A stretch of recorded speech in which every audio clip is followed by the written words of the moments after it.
Avec nous en direct, Franck Alizio, bonjour. Bonjour. Merci d'être avec nous, vice-président du groupe FN de la région Provence-Alpes-Côte d'Azur. Vous avez regardé ce document hier qui était diffusé sur C8. Marine Le Pen est-elle finie? C'est la question qui était posée. Elle est finie? Non. Enfin, ce qu'il y a de pire dans ce documentaire, parce qu'à la limite, il est moins à charge que d'autres. Le pire dans ce documentaire, c'est le titre. Franchement, permis de voir l'expression, c'est une belle connerie. C'est racoleur, certes, c'est pour faire de l'audimat. Pourquoi c'est une connerie? Parce que... On peut se poser la question de savoir si elle est finie. On vient de voir l'extrait sur le débat. Par exemple, dans le débat, elle s'est tirée une balle dans le pied. Déjà, quand un journaliste dit ça, c'est plutôt encourageant. Parce que 4 ans avant une élection, à chaque fois, le type ou la personne qui est devenue président, eh bien, on le considérait comme fini. Que ce soit Mitterrand, Chirac, Hollande, Sarkozy. Bon, déjà, c'est encourageant. Hein, que le petit milieu parisien pense qu'elle est finie, c'est super encourageant. Bon, deuxièmement, il y en a beaucoup qui rêveraient d'être à sa place. Elle a fait 7,5 millions. Mais il serait peut-être meilleur à sa place. Attendez.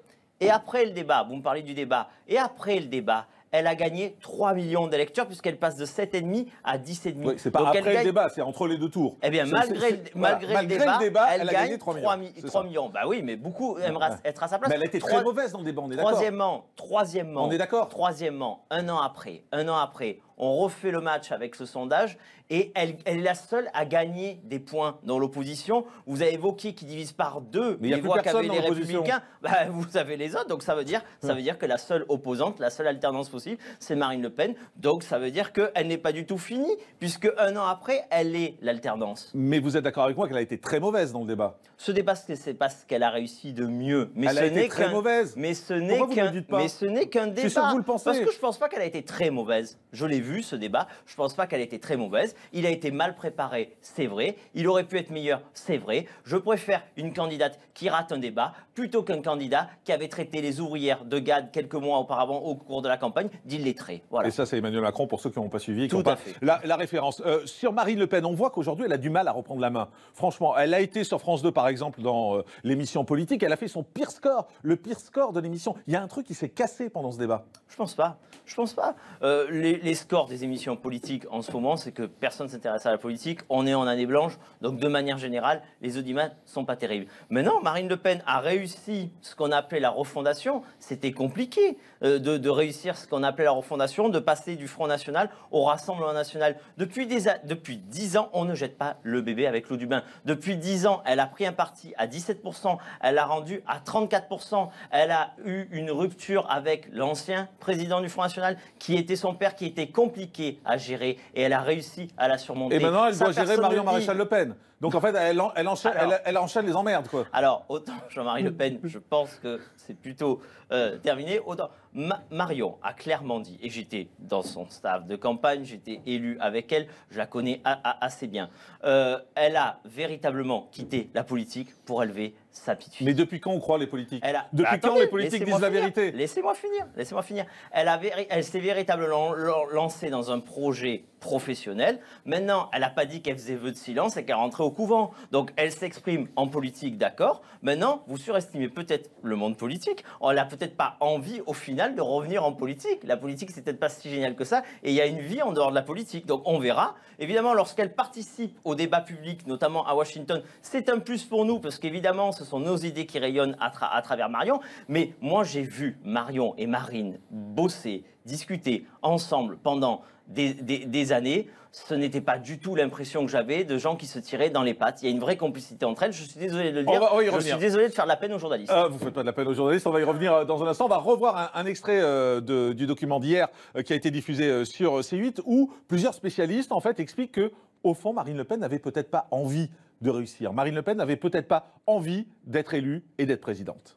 L'autosabordage dans un débat de second tour de la présidentielle, c'est comme le coup de boule de Zidane au moment où il va être la star mondiale du football, adulé par la terre entière. Et 30 secondes avant la fin du match, il donne un coup de boule qui détruit en grande partie son personnage. Était-elle consciente que c'était pas bon? Avait-elle envie de perdre? C'est des questions qu'on peut se poser.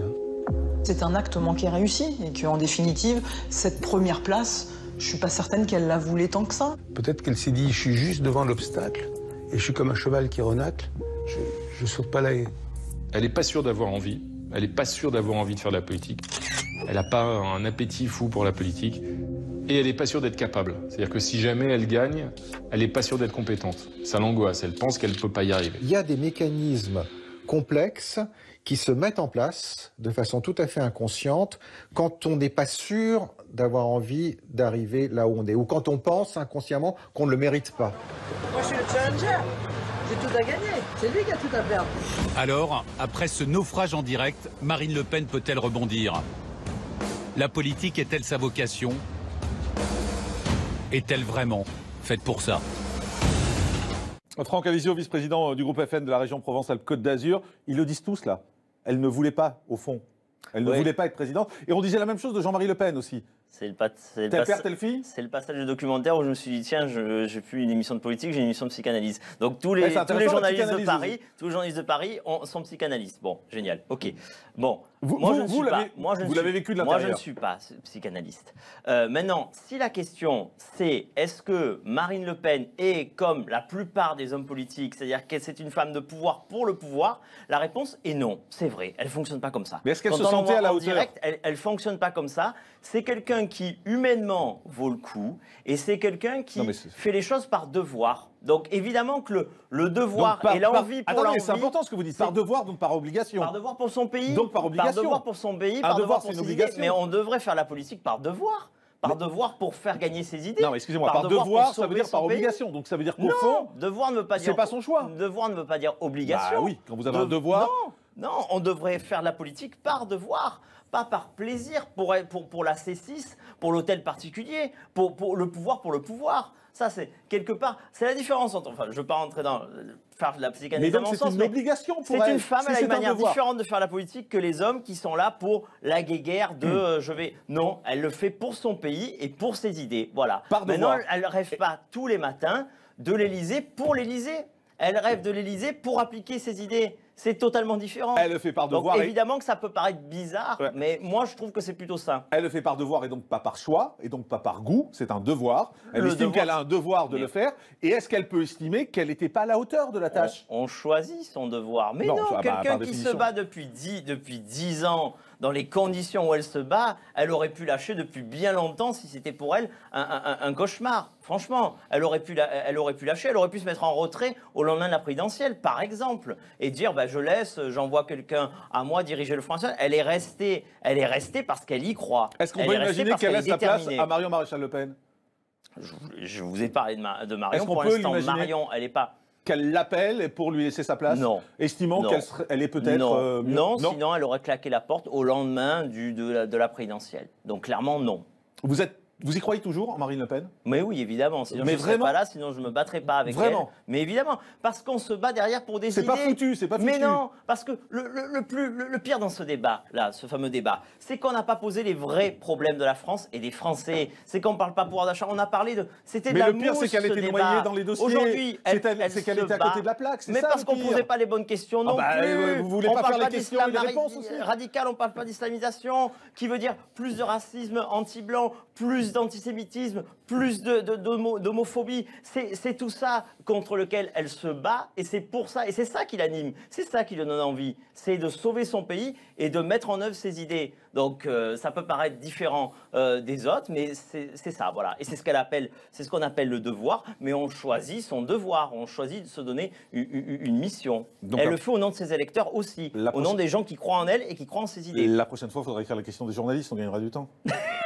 Merci Franck Alizio d'avoir été avec nous, vice-président du groupe FN de la région Provence-Alpes-Côte d'Azur, pour agir à ce documentaire diffusé hier sur Sud. Ça n'a pas trop marché d'ailleurs. Marine Le Pen, avant, ça marchait dès qu'on en parlait. Là, malgré le titre à la colère. Oui, mais peut-être c'est Marine Le Pen aussi qui marche moins.